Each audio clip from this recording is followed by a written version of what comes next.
Choose an injection site free of lesions and discoloration.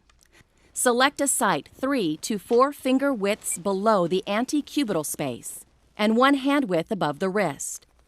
If you can't use the patient's forearm, inspect his upper back. If necessary, use a site that would be appropriate for a subcutaneous injection.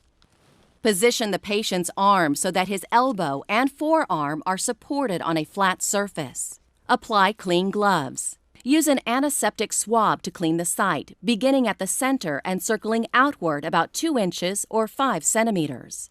Remove the cap and hold the syringe between the thumb and forefinger of your dominant hand with the bevel of the needle pointing up. Stretch the skin taut at the injection site by pulling gently with the thumb and forefinger of your non-dominant hand.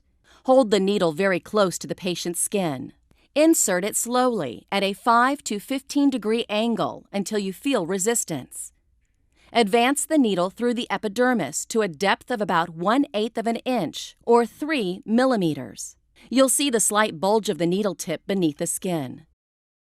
As you slowly inject the medication, you should feel resistance.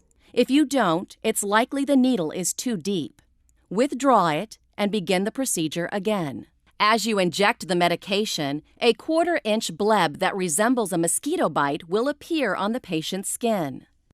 After withdrawing the needle, gently wipe the site with an alcohol swab or gauze pad. Do not massage the area.